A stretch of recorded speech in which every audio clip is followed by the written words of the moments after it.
بسم اللہ الرحمن الرحیم۔ السلام علیکم۔ 40 احادیث کے سلسلے میں حاضر ہیں۔ 40 احادیث یاد کرنے کی بہت زیادہ فضیلت آئی ہے۔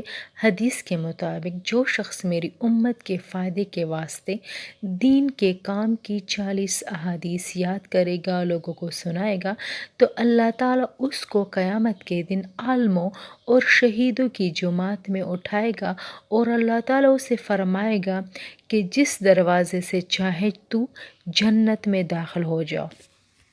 آج سے ہم 2 احادیث روزانہ آپ کے ساتھ شیئر کریں گے اور آپ اسے یاد کریں گے۔ تو حدیث نمبر 1 ہے، الغیبۃ اشد من الزنا۔ الغیبۃ اشد من الزنا، غیبت کا گناہ زنا سے بھی زیادہ سخت ہے۔ الغیبۃ اشد من الزنا، غیبت کا گناہ زنا سے بھی زیادہ سخت ہے۔ حدیث نمبر 2، المجالس بالامانت۔ المجالس بالامانت، مجالس میں کہی ہوئی بات امانت ہوتی ہے۔